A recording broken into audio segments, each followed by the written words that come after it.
اللهم صل وسلم وبارك على سيدنا محمد. ازيكم عاملين ايه؟ اهلا وسهلا بيكم في قناتي. لسه ما اشتركش يشترك ويفعل الجرس عشان يوصلوا اي فيديو انا بنزله. والناس المشتركه اول ما تفتح الفيديو تعمل لايك، عشان ليا اللايك هو اللي بيدعم القناه بيوصلها لاكبر عدد من الناس. النهارده بقى خلصي الناس اللي هي ما بتتحملش الاكلات اللي بتقف قدام البوتاجاز كتير. النهارده هنعمل اكله سريعه كده وحلوه جدا، وطريقتها هتعجب ناس كتير.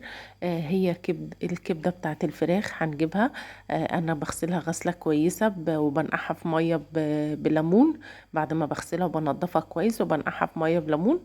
وبعدين بدأت ان انا اقطعها وهي نية كده، ما حطيتهاش في مية ولا سلقتها ولا اي حاجة.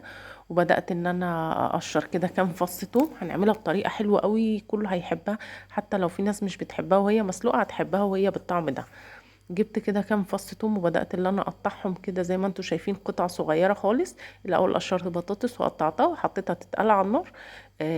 تاني حاجة بدأت ان انا اقشر التوم كده واقطع كده كام فص. بصوا دي كلها مش هتاخد منكم يعني 10 دقايق وانتوا واقفين، وهتسيبوها على النار. البطاطس هتتقلى، الكبدة هتستوى، خلاص كده عندكم غدوة جاهزة. ممكن تتعمل سندوتشات، ممكن تتعمل جنبيها شوية مكرونة، بس هي بتتاكل بالعيش افضل يعني.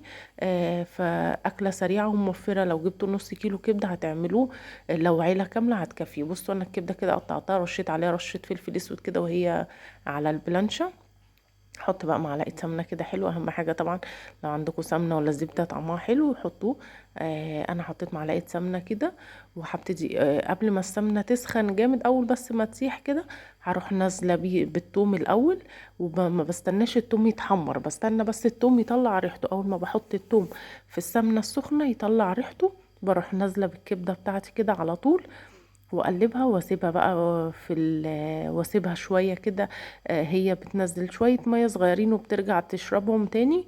مع السمنه بتبقى طعمها حلوه قوي قوي. السمنه والثوم بيدوها طعم اخف ما تعملوها ببصل وطماطم وفلفل والكلام ده كله. اعملوها بالطريقه دي هتعجبكم جدا. هنزل بقى كده بالثوم. بصوا السمنه ساحت بس ما استنيتش ان هي تسخن جامد. وبنزل بالثوم برضو، ما بستناش ان هو يتحمر، لا يطلع ريحته بس كده. اروح نازله بالكبده واسيبها بقى تتحمر. وبعد ما بتتحمر، بعد ما بتنزل ميتها يعني وبتشربها، وراح حاطه لها رشه ملح ورشه فلفل اسود بس. ما بحطش ولا بهارات ولا اي حاجه خالص. وهتاكلوا احلى كبده فراخ. اعملوها بالطريقه دي هتعجبكم افضل بكتير من الطريقه اللي هي بالبصل والطماطم والكلام ده كله.